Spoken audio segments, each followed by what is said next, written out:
और हमारे लिए गर्व की बात है कि वंदे मातरम के 150 वर्ष निमित्त इस ऐतिहासिक अवसर के हम साक्षी बन रहे हैं।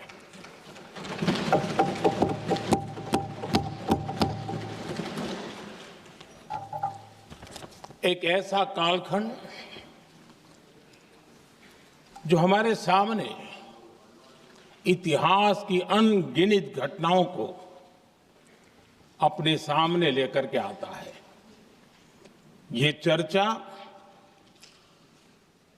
सदन की प्रतिबद्धता को तो प्रकट करेगी, लेकिन आने वाली पीढ़ियों के लिए भी, दर पीढ़ी के लिए भी ये शिक्षा का कारण बन सकती है अगर हम सब मिलकर के इसका सदुपयोग करें तो।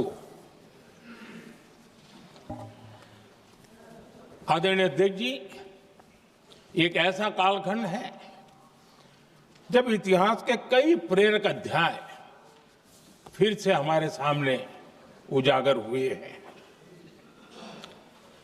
अभी अभी हमने हमारे संविधान के 75 वर्ष गौरवपूर्व मनाए हैं। आज देश सरदार वल्लभ भाई पटेल की और भगवान बिरसा मुंडा की 150वीं जयंती भी मना रहा है। और अभी अभी हमने गुरु तेग बहादुर के 350वां बलिदान दिवस भी मनाया। और आज हम वंदे मातरम की 150 वर्ष निमित्त सदन की एक सामूहिक ऊर्जा को, उसकी अनुभूति करने का प्रयास कर रहे हैं। वंदे मातरम 150 वर्ष की यात्रा अनेक पड़ावों से गुजरी है, लेकिन आदरणीय अध्यक्ष जी, वंदे मातरम का जब 50 वर्ष हुए तब देश गुलामी में जीने के लिए मजबूर था और वंदे मातरम के 100 साल हुए तब देश आपातकाल की जंजीरों में जकड़ा हुआ था।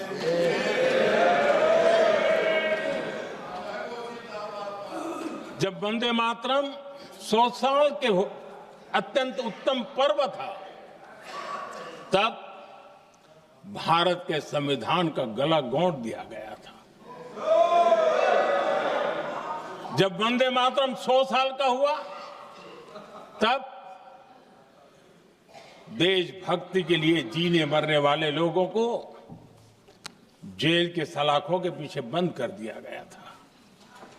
जिस वंदे मातरम के गीत ने देश को आजादी की ऊर्जा दी थी, उसके जब 100 साल हुए तो दुर्भाग्य से एक काला कालखंड हमारे इतिहास में उजागर हो गया। हम लोकतंत्र के गिरोह में थे।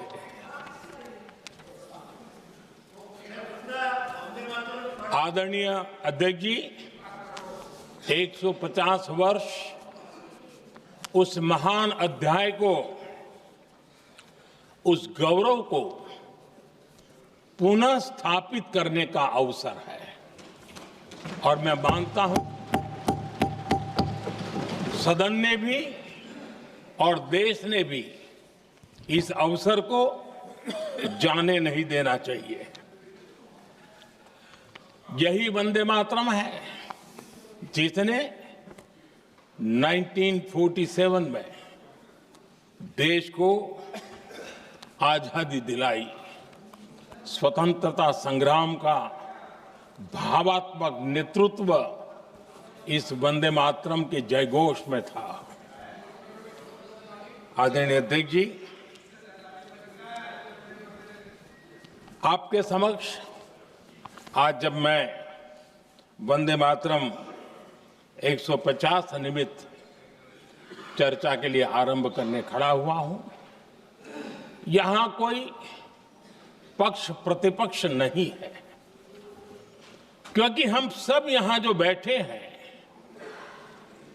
एक्चुअली हमारे लिए रण स्वीकार करने का अवसर है कि जिस वंदे मातरम के कारण लक्षावधि लोग आजादी का आंदोलन चला रहे थे और उसी का परिणाम है कि आज हम सब यहां बैठे हैं।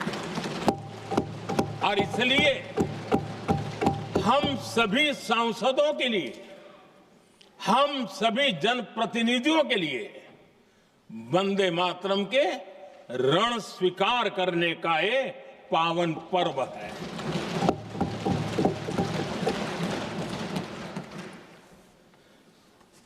और इससे हम प्रेरणा लेकर के वंदे मातरम की जिस भावना ने देश की आजादी का जंग लड़ा, उत्तर दक्षिण पूर्व पश्चिम पूरा देश एक स्वर से वंदे मातरम बोल के आगे बढ़ा। फिर से एक बार अवसर है, आओ हम सब मिल के चले, देश को साथ लेके चले। आजादी के दीवानों ने जो सपने देखे थे, उन सपनों को पूरा करने के लिए वंदे मातरम 150 हम सबकी प्रेरणा बने, हम सबकी ऊर्जा बने और देश आत्मनिर्भर बने। 2047 में विकसित भारत बना करके हम रहे, इस संकल्प को दोहराने के लिए ये वंदे मातरम हमारे लिए एक बहुत बड़ा अवसर है।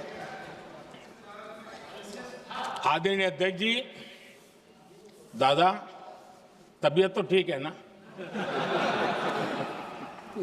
नहीं, कभी कभी इस उम्र में हो जाता है। आदरणीय अध्यक्ष जी, वंदे मातरम की इस यात्रा की शुरुआत बंकिम चंद्र जी ने 1875 में की थी और गीत ऐसे समय लिखा गया था जब 1857 के स्वातंत्र संग्राम के बाद अंग्रेज सल्तनत बौखलाई हुई थी, भारत पर भांति भांति के दबाव डाल रही थी, भांति भांति के जुल्म कर रही थी और भारत के लोगों को मजबूर किया जा रहा था अंग्रेजों के द्वारा। और उस समय उनका जो राष्ट्रीय गीत था, गॉड सेव द क्वीन, इसको भारत में घर घर पहुंचाने का एक षड्यंत्र चल रहा था। ऐसे समय बंकिम दा ने चुनौती दी और ईंट का जवाब पत्थर से दिया और उसमें से वंदे मातरम का जन्म हुआ।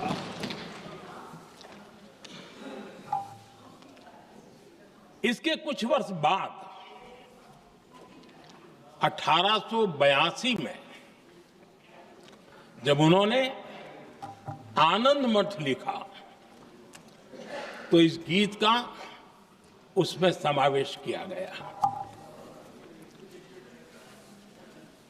आदरणीय अध्यक्ष जी, वंदे मातरम ने उस विचार को पुनर्जीवित किया था जो हजारों वर्ष से भारत की रग रग में रचा बसा था। उसी भाव को, उसी संस्कारों को, उसी संस्कृति को, उसी परंपरा को उन्होंने बहुत ही उत्तम शब्दों में, उत्तम भाव के साथ वंदे मातरम के रूप में हम सबको बहुत बड़ी सौगात दी थी। वंदे मातरम ये सिर्फ केवल राजनीतिक आजादी की लड़ाई का मंत्र नहीं था, सिर्फ हम अंग्रेज जाए और हम खड़े हो जाए, अपने राह पर चले